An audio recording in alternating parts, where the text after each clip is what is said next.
Syzygy, episode 9. Life on Mars? No, probably not.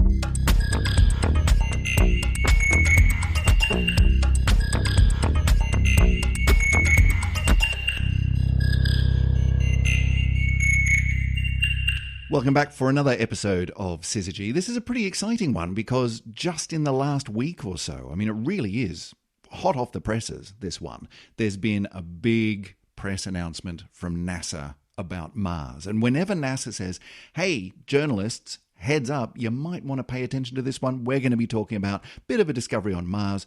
You know what's coming next. The entire planet goes absolutely berserk with headlines like, has NASA discovered life on Mars? Which would be amazing and incredible if it were true. So, joining me on the microphone to discuss these developments as ever, Dr Emily Brunsden. Hi, Emily. Hello, hello. So, has NASA discovered life on Mars? Nope. No, they haven't. But, I mean, that doesn't mean that there's nothing going on. So, NASA has announced a couple of really interesting things. So what have they announced? What's going on?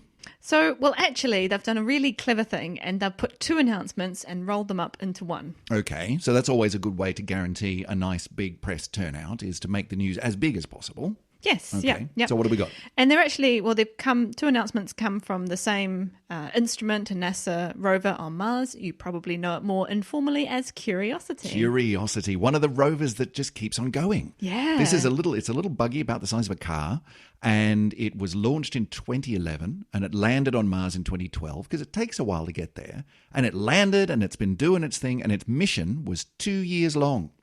And it's still going. It's going. It's still going. Just keeps chugging along. I was reading this morning. Do you know how far Curiosity has gone in that period of time? Like, how long is that? That's 6 years now. How far do you think it's gone, actually driven on the surface? It's a good question. Well, it doesn't go so fast, does it? It's not like, it's not breaking any land. Well, I was about to say it's not breaking any land speed records. It is for Mars. Mars speed records. Yeah. Yeah. Oh, I'm going to guess 100 kilometers. Not even close. 18. It's gone a total of 18K. Okay. I just love the idea of this little buggy just trundling along, whistling. I like to imagine it whistling to itself. I don't know if it has lips, but... Well, it sung Happy Birthday to itself a couple of years ago. Oh, fabulous. We're linking to that. I think that's great. Okay, so back on target then. Yes. Curiosity, the little rover that could. What's it found? Okay, so these two papers were published in Science last week. I'll give you the author credits for each of them because they're obviously two great pieces of work. Okay. So the bit where we're going to be talking about the atmosphere and the methane in the atmosphere, that comes from Webster et al., which are part of NASA and part of their JPL, which is the Jet Propulsion Laboratory. And the second paper, which is about the stuff that was found in the ground, in the samples, that comes from Eigenbrod et al., and that comes from NASA's Goddard Space Flight Center. Right, okay. Formal. So that's credit where credit's due. But we've got two different things here, right? Yes. Because Curiosity has got all sorts of different instruments on board, and some of them can look downwards and dig into the ground a bit, and we'll get to that in a minute. And then others can kind of look upwards and sample the atmosphere and see what's in there. Yeah. And we've got one of each this time around. Well, it's almost kind of the same instrument, actually, that's doing the measurements, which is really quite cool. And why I think the two papers are also very closely intertwined. In fact, the abstracts of each one mentions the other one. Right. Which is really nice. Well, get the citations going early. That's always good for your H factor, isn't it? So let's just summarize each one. So the first paper about the atmosphere has found seasonal variations in the amount of methane that's in the atmosphere on Mars. Okay. And the other paper, the digging, if you like, paper, is all about finding organic compounds in this particular crater that Curiosity is roaming around in. Very, very slowly. But it's dug some stuff out of the ground. It's drilled a little way. And when we say a little way, Curiosity doesn't have a bloody great drill on it that it can get meters and hundreds of meters down to the ground. We're talking centimeters here, aren't we? Yeah, maybe 5 centimeters. Yeah, it's like you can just dip your finger down into the soil and pull something up. And that's what Curiosity's doing. Which, can I just point out, is not bad for a little buggy which was only supposed to last 2 years and is still going 6 years later and is on another planet. I think it's worth remembering that as well. Definitely. Like, well done that it can actually do this at all. So let's start with the methane one, shall we? And I mean, you mentioned the other one, the digging into the soil. They found organic compounds, but methane is also an organic compound. Yeah. And let's start there, because this is, I think, one place where people in the media and people around the world getting very excited about these things. You see organic chemistry, organic compounds, organic, but that means life, because anything that we have down here on Earth, which we call organic, whether it's, chicken eggs or organic beans, that's something that's been grown in a particular way, but it's been grown. It's alive. And so organic must mean life, but chemists beg to differ. Yeah, so chemistry, the branch of organic chemistry is dealing with parts of chemistry that are to do with the carbon molecule and atom. So carbon in its basic form likes to have 4 bonds to things, which makes it really nice for making big long chain structures. You can have organic molecules that have lots of carbon with lots of hydrogen, which is actually the very simplest one of those is methane. You have carbon with 4 hydrogen atoms with it. So hence the generic term for those, hydrocarbons. Yeah. Yeah, carbons with hydrogen and often other little things as well. But these chains or groups of carbon atoms all joined together with bits hanging off them, a lot of which can be hydrogen. Yeah, and you can stick other things to carbon as well, like OH, which makes it into alcohols and things like that. So the carbon's a very versatile chemical element. But in the big Venn diagram of chemistry and life, the reason that those two get brought together so much is because we are carbon-based life forms. We are. And all life on Earth is carbon-based. Yep. So you can have carbon things, you can have organic chemistry that isn't life or that isn't from life, but it could mean life. And so I guess that's kind of where the excitement's coming from, isn't it? If you find some organic chemistry on Mars, then maybe. Okay, so let's pull this apart one bit at a time. Okay. Methane. We found methane, and not only that, but variations in methane over time. Yeah, so let's think about where Curiosity is at the moment, and basically where it's been for most of its mission. Yeah, to within 18-kilometre radius, yes. Indeed. It's been chilling out in this kind of crater.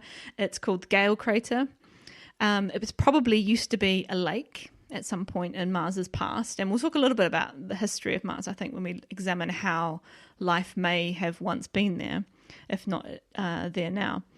And it's this kind of mudstone bottom of the lake. So just like lakes on Earth, this kind of muddy sediment bottom sort of grew over the time as the lake was there. And now Curiosity is running around in this dry lake bed. Yeah, very much dry. It's not like it's sort of bogged down in the mud. There is no mud, but you can still look at the way the rocks and the sediment are sitting and go, well, hang on, we recognise that. We see that on Earth. We see that in places where there's been water. Yeah. And so it's pretty conclusively the bottom of a lake. Yeah. And because it's been in this one place, basically, for we're coming up 6 years now, we've been able to make measurements of the methane over time, over the Mars year. So the Mars year is just under 2 Earth years. Right. So in a Mars, there's been about 3 Mars years since Curiosity's landed. And over those 3 years, they've seen this cyclic variation in the amount of methane that's being picked up just from the background atmosphere.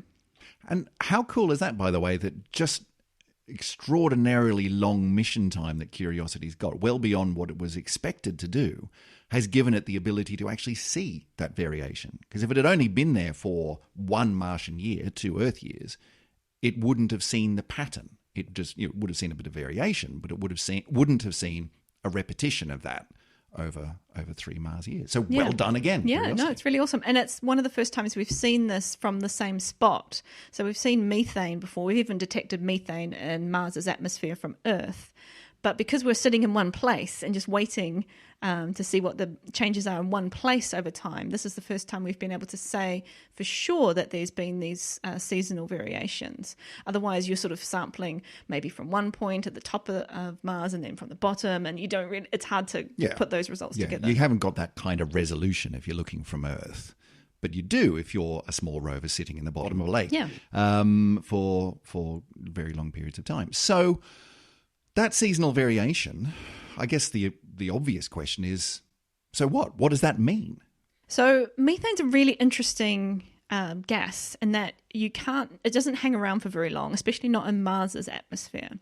So it can only last for about a couple of 100 years before it gets destroyed by radiation processes and from the sun. So we know that there must be a source for methane. Right, something's making it up there. Yeah. Okay. Otherwise we wouldn't see it at all. So now we're seeing that the amount of methane in the background is changing over time. So there's either a biological or a geological process which is linked to the seasons on Mars that's changing the amount of methane that's being produced. Okay. Is there a strong bet either way on that? I mean, as soon as you say biological, everyone's eyes light up. It's fantastic. There's Martians. Or geological. Is there a best guess at this point? Well, what I think this discovery has told us more than anything else is that we can rule out some geological processes. Right. Not all of them, but just some of them. So we thought maybe that there might be a variation because the amount of UV light, so slightly bluer light than what we can see, coming from the sun, if it hits rocks on Mars, you can sort of ionize off some of the gas. You can change the amount of methane in the atmosphere just from the amount of UV light that the surface is getting. But the change that we saw, or that Curiosity measured, is much, much too big for that to be the process. Okay, so seems like strike that one out. It's not the UV. Yeah. So what are the other possibilities? Well, we also thought about meteorites coming down and hitting the surface, anything from kind of dust grains, like we get very, very tiny meteors on Earth. The same thing happens on Mars. You get lots of little impacts, or even up to sort of slightly bigger things. If you have an impact, then you could generate some kind of kickback and put some gas back into the atmosphere. I'd imagine that happens somewhat more frequently on Mars as well, given that it's got a thinner atmosphere. More things would get through. Probably, yeah, to the surface, they definitely would, yeah. So impacts maybe, but again, it's just not enough of a variation to what we've seen. So there are some other processes that are linked. Okay. So geological process. Let's go down. Let's start with those. Let's keep that one going, and then we'll keep the really exciting ones for later. So, it's kind of a bit complicated, and I'm not a geologist, so I didn't read into all the details. But kind of when you get variations in temperature, you can get variations in outgassing of material from beneath the surface of Mars. And we think there might be a temperature variation, or we've definitely measured a temperature variation, despite the fact that actually this crater is pretty much on the equator of Mars. So it kind of gets a similar amount of light all year round, but because of the way that Mars is tilted, you get this kind of temperature variation, and therefore that will follow a methane abundance variation. If you're getting sort of the rocks warm up and they can let through more methane, basically. Right. And does that seem to fit with the data? It sort of seems to fit. Hasn't been ruled out. Hasn't been ruled out, no. Right, okay, so that's possible. Possible. Sure. Or you can go down the biology route. And let's do that. Yeah. Let's go down the biology route because that's where the excitement and potentially funding is. So let's do that. So, okay, we know that cows, for example, on Earth produce lots of methane. Yes. There are definitely not cows on Mars. Oh, damn, I was going to write that grant proposal as well. I've solved your problem, NASA. It's cows. Yeah, no, they're not cows. So what the biological candidate, if you like, would be something like a methanogenic bacteria. So that's a bacterium that produces methane. And we got lots of them on Earth. Actually, there's a whole group who study them here at the University of York. And there probably exists quite a lot of them at the bottom of our lake here.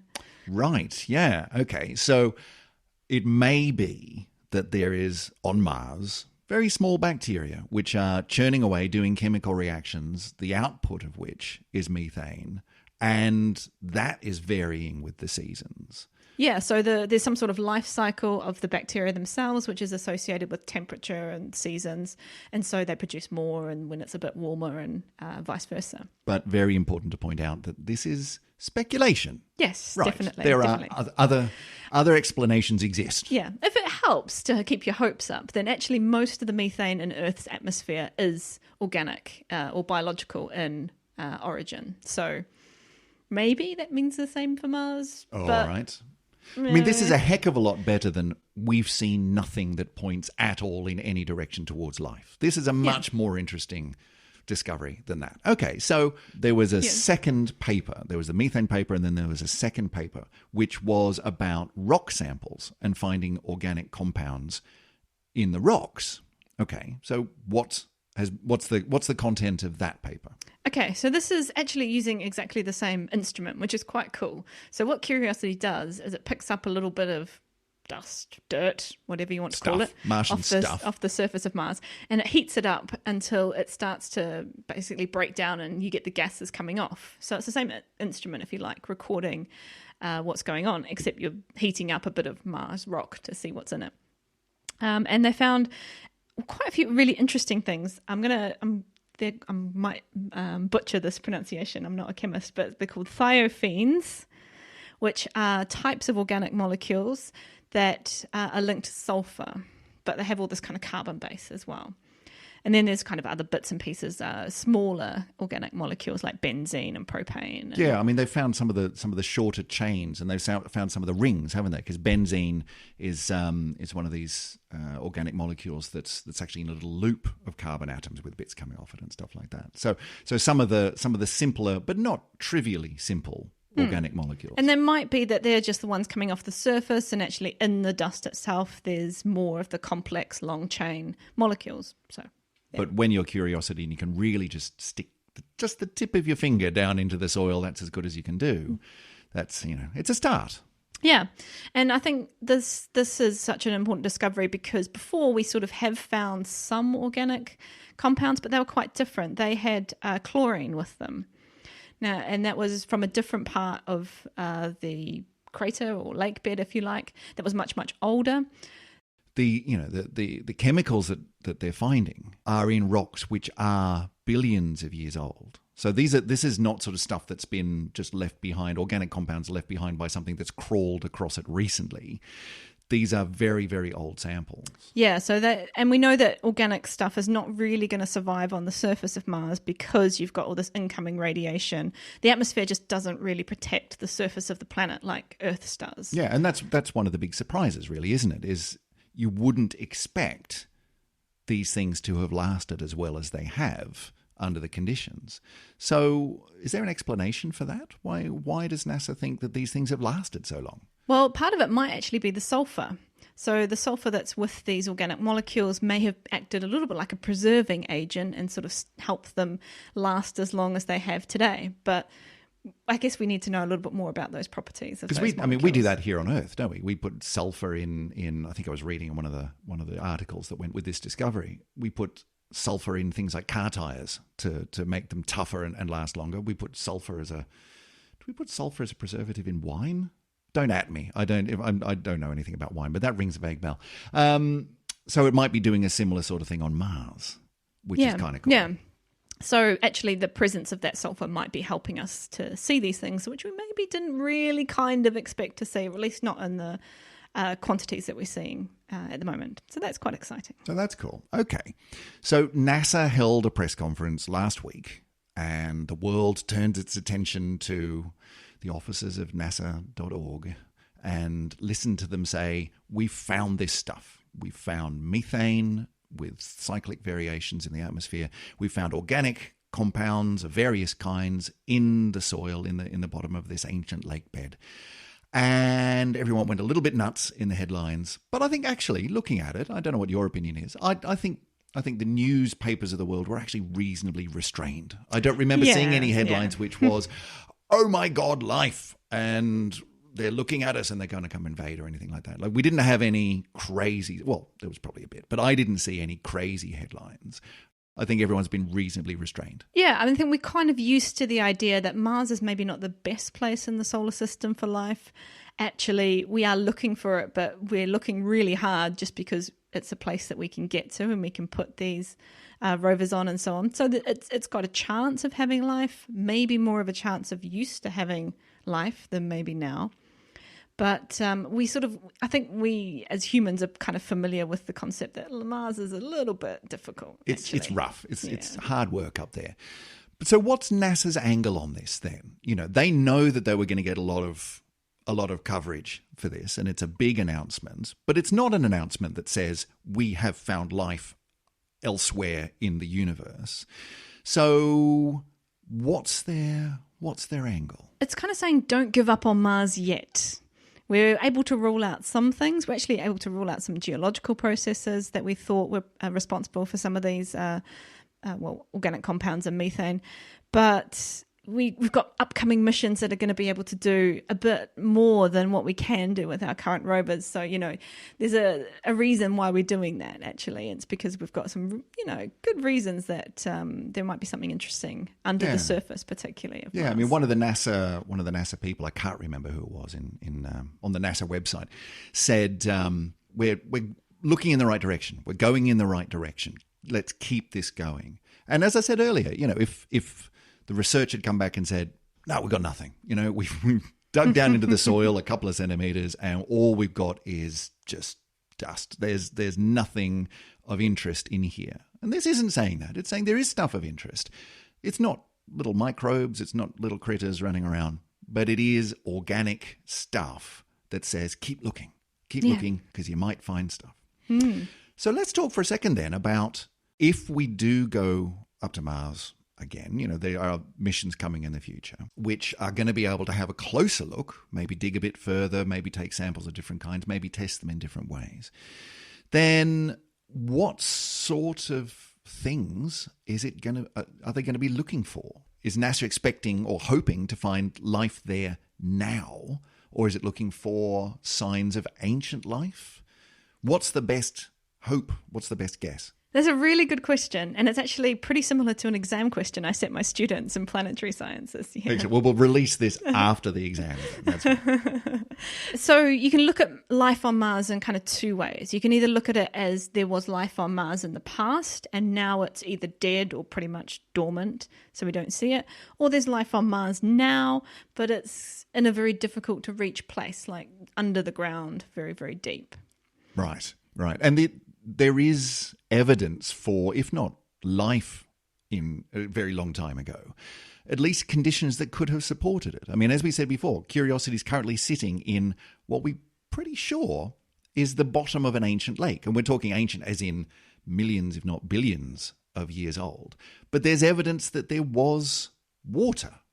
Yes, actual water pooling on the surface of Mars. And if there's one thing that we've learnt about life on Earth is that water works really well. Yeah, it's basically the one key component we think that life on Earth all needs. So, and we've seen big examples of features on Mars that have been caused by water. So you've got gullies, you've got big channels that have been carved out by some sort of fluid process. So we've got reasonable evidence that water was liquid. But the water can't exist now on the surface of Mars because its atmosphere is not strong enough. It's not high enough pressure. So what changed? What happened on Mars over such a long period of time? And of course, we are talking extraordinary geological timescales. The Earth 4 billion years ago looked very, very different. But what changed on Mars to mean that there's no water there anymore, or at least there's no water on the surface anymore? Well, it's probably to do with its size. And every time I remember this kind of little fact, it blows me away. So Mars is only 10% the mass of Earth. Really? 10%. Wow. It's tiny. It's really, really small. So hang on, if you think about the diameter of Earth and Mars, like looking at them side by side, how big is Mars in comparison to the Earth? It's a bit smaller, but not 10% smaller. So it's the volume's a bit less. Right. So why is it so much lighter? It's just little. Yeah. It doesn't have quite the lot of heavy iron and rocky core that we do on the Earth. Right. At least not to the same extent. So does that mean that because it's so much less massive, its gravitational field is much weaker? Does that mean that the atmosphere isn't held on as strongly and just over long periods of time it just dissipates off into the void? Yeah, so it's only got 40% the gravity we have here on Earth. So you can do some pretty good high jumps on the surface of Mars if you wanted to. Cool. I mean, that's worth going there alone. Yeah, it's going to be cool. But yeah, it does mean it can't hold on to a very, very large atmosphere. So if Mars is going to have an atmosphere, it needs to either be producing the gas itself because it can't hold on to it, or it needs to have collected it over some time, and only have light species in its atmosphere. So Mars used to be a geologically active like the Earth, so we used to have sort of volcanoes. I mean, Olympus Mons is very, very famous volcano on Mars, but Mars is much smaller again, which meant it cooled really fast. So just like if you have a shot glass of coffee versus a big mug of coffee, it's going to cool faster. And Mars definitely cooled down and became solid on the inside much, much quicker than we have. Right. And so much earlier in its planetary history, Mars had the conditions for all sorts of stuff in its atmosphere and all sorts of stuff on its surface, including water, including stuff sloshing about and creating these channels and gullies and all of these wonderful features on the surface of Mars that we recognize as being made by water and flowing stuff. But it lost those properties much faster than Earth has. It's lost its geological activity because it's cooled down. It's lost its atmosphere because it's lost its geological activity and because it's got so much less gravity. And so it's just become a much drier place over time. Yeah. The original atmosphere that Mars probably had a lot of greenhouse gas in it. And we know from the example like Venus that a lot of greenhouse gas means you can become quite a warm planet, even though Mars is half as distant again as Earth from the sun. So. Well, we're learning that here on Earth as well, aren't we? But save that for another time. Yeah, so it probably was able to sustain a temperature which was much, much warmer. So today Mars is only sort of about 200 Kelvin. So what's that, like minus 100 and 100 and something cold degrees Celsius. Yeah, sorry, about 70 degrees. But in the past it probably was about a little bit cooler than Earth is now, but maybe not so different. So liquid water could definitely exist. So if there is any signs of life on Mars now, whether that's ancient signs of life or indeed life now, it's not sitting in that top dusty layer that Curiosity's been able to get at, but it might be deeper. Yeah, it could be somewhere deep down under the surface. Right, and that's somewhere that we're not currently able to go. No.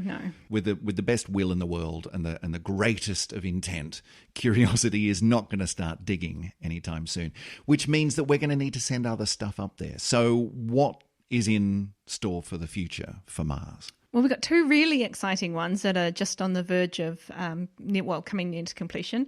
So first one is ExoMars, which is an ESA mission. Right, so that's the European Space Agency. Have they got something on Mars at the moment, or did they sadly crash? It's all part of the same mission, actually. Right. So ExoMars includes, you might have heard the Trace Gas Orbiter, which TGO, which was launched I missed that one, but yeah, fill me in. Okay, it was launched in 2016, got there same year, and from that orbiter, they also sent a lander down. So that might be what you're thinking of. Could be. And that was the Schiaparelli lander. Now, unfortunately, it was just a lander, it wasn't really a rover, but unfortunately something went a bit wrong with that lander, and it deployed its parachutes and, crashed into the surface of Mars. Just bears repeating, landing on another planet is hard. It's right? really hard. Really hard. We've only done this a couple of times, and it's a long way away. So, I think we can cut them some slack. Definitely. So the Europeans are going back. And tell me a bit about their mission then. So stage 3, if you like. So they had the orbiter, which is still going, the Trace Gas Orbiter, the lander that crashed, and pile of rubble on the ground. Yeah. Fortunately, we can learn from those mistakes. Yeah. And stage 3 is a rover. It's quite a cute little rover. I think rovers actually are inherently cute. I think they are. I mean, it looks a heck of a lot like Wall-E from the film, doesn't it? Yeah. Just zooting around, doing stuff. And making friends with cockroaches. A big part of this rover is to have a drill. So we're going to go beneath the surface, and we're going to go up to 2 meters below the surface. It doesn't sound like much, but when you compare it to a couple of centimeters, 2 meters is a huge distance. Yeah. And we don't really know exactly what we're drilling into, right? It's very difficult to design something when you've no idea where you're actually going to be drilling. I mean, that is absolutely fascinating, isn't it? We know quite a lot about the surface, but still, we've never been into the surface, really, for any distance at all. So could be all sorts of stuff down under there. Yeah. Reminds me when they first landed on the moon and when they're climbing down the ladder and just we're pretty sure what we're about to step onto, but we really don't know. We could sink up to our knees in this stuff. We have no idea what it's going to be like. And Mars is, what you scratch the surface. What's under there? Yeah, and we've been caught out by that before. So if you remember the 2 rovers that went up, arrived in Mars in 2004. That's right. Yeah, what were they called? Spirit and Opportunity. Opportunity, yes. So Opportunity is amazing. It's still going today. Yeah. Now, Curiosity lasted longer than its 2-year mission, but Spirit and Opportunity had 1-year missions, Yeah, if I remember something like that, correctly. yeah. And one of them is still going. And that's like 12 years later, 14 years 14 later. years later. That's nuts. I mean, well played. Yeah. Amazing little rover. And even Spirit, so Opportunity is still going. Spirit eventually did power down in about 2010. But, that's still an awful long time. But one thing that flummoxed Spirit a little bit is it got into some sort of sandy bits. Its tyres didn't really go very well. And so we know that the surface of Mars can be a bit variable. So one thing that ExoMars is going to have on it, and I think this is really cool, is it's going to have its own little Scout rover. Oh, so it's a rover with a rover. It's a rover with a rover. And the Scout rover is going to go and prod the ground in front of the main rover. Brilliant. To make sure we're not going to get stuck in the sand. Hey, come this way. Come this way. Don't go over there. Come this way. I think that's lovely. Cute. Yeah, it's really, really That's cute. really cool. Okay, but more importantly than having cute little sidekicks, they got special new tools and measurement devices and so on to actually get down into the surface and see what's there. Yeah, so of course we've got better measurement devices, better trace gas element measuring. We got some Raman spectroscopy that's going up. It's all very exciting. Very exciting. Okay, so that's, you said there were 2 missions. Yeah. Okay. And the other one, which I'm not sure if it's a very good idea to do this, but NASA have the second mission, which is named Mars 2020. Right. As soon as you put a date on it, you know that's going to become Mars 2021. Well, it's been a little bit dangerous. Yeah. But we'll see. So actually, same year as the ESA mission. And same month, it's a very favourable time to send something to Mars. Because it's always easier to get to Mars when Mars and Earth are quite close to each other in their orbits, right? Yes. Yeah. You don't want to wait that until doesn't happen Mars is every the day. other side of the sun. That doesn't. That's a bad idea. So Mars 2020. Now, talking about cool sidekicks, you want to guess what Mars 2020 is going to have on board? I read about this. This is fabulous. It's going to have a helicopter. A drone. It's excellent. How cool is that? So for the similar reasons that this little drone's going to fly up only for a few minutes a day, but and look at the surrounding area around the rover and say, oh, that would be a good place to go. Oh, no, we won't go there. Can you imagine being in the room at NASA and then someone just suddenly going, wait a minute, we could put a drone on it. Oh, yeah, done. Put that in the grant application right now. That's definitely going in. That's brilliant. Yeah, so for those of you who've been practicing your drone piloting skills, you can work for NASA. Exactly. There's room for everyone at NASA. Cool. So are both missions basically going to be looking for the same sorts of things? I mean, I'm guessing, not having looked into it, but I'm guessing that the main mission parameters of these 2 things are, first of all, land safely. Second of all, have a look in the atmosphere and down underground better than we've been able to do before. They will have better instruments. They'll be able to dig further and measure more and take all sorts of different samples and so on. Looking for signs of ancient life or current life.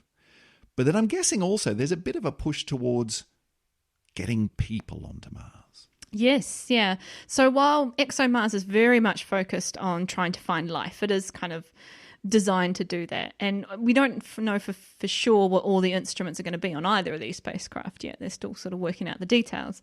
But that's kind of the general focus for ExoMars. Whereas Mars 2020 is a bit broader. And maybe one of the instruments that is proposed to go onto 2020 tells you a little bit more about us thinking about maybe sending some people there. And that's one of the experiments is to see if we can convert carbon dioxide, which there's lots of on Mars, into oxygen. So can we breathe, basically, using some sort of system of converting the CO2 to O2? Yeah, I mean, Mars is a pretty hostile place, and not the least of which is that it's an incredibly thin atmosphere that we can't breathe. No. So if we're going to go there, we're going to need something that can do that for us. Yeah, that'd be a useful thing to have. And we can sort of do that on Earth, but we don't know if we can do that on Mars yet. Probably better to figure that out before we actually get there. Yeah, it's usually a good idea. And the other thing is preemptively, I guess, a little bit, this Mars 2020 rover is going to not only collect samples from the surroundings, as it, pull up some bits of rock and things and stash them away, but it will keep them.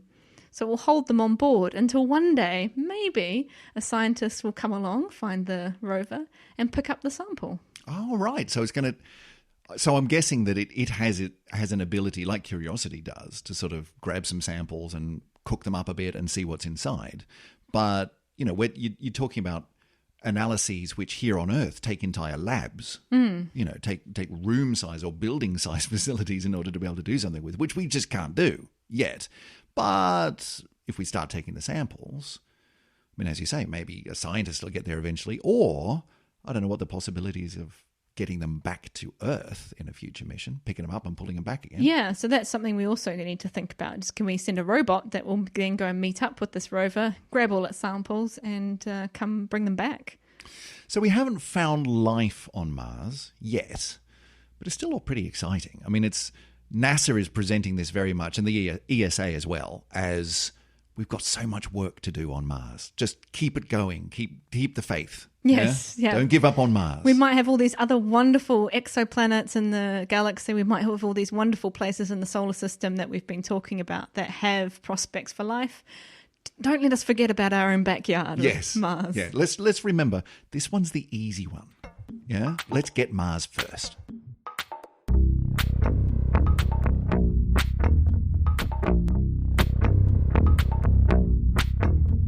Well, that's it for another episode of Syzygy. If you've enjoyed the show, then as we do every week, I'm going to implore you.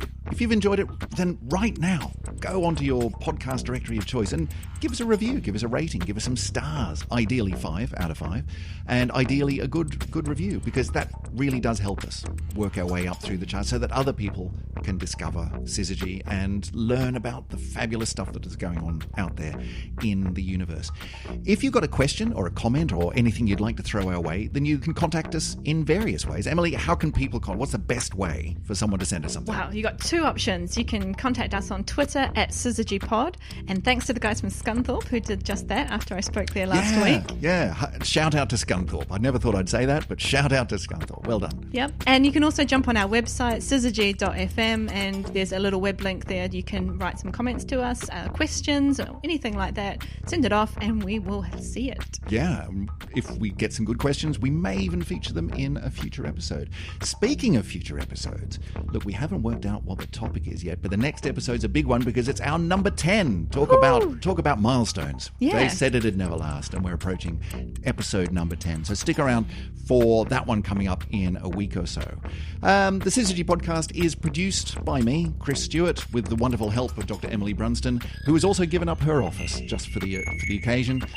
We record here at the University of York pretty much every week, so we're thankful to them for their support. But that's pretty much all we have time for in this week. So until next time, episode 10. Episode 10. We'll catch you later. See you later. If you want to go with methane, you can always go for smelly gas. Smelly gas? Yeah, we could. Smelly gas on Mars. Could be life. Probably not. Probably rock farts. Yep.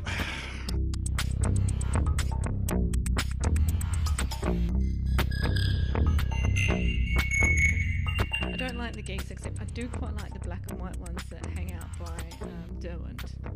They've got little fuzzy white grey chicks. They're really cute. Hi. I thought you were doing a goose honk there for a second. Hi. All this is going to stay in, by the way. Oh, fabulous.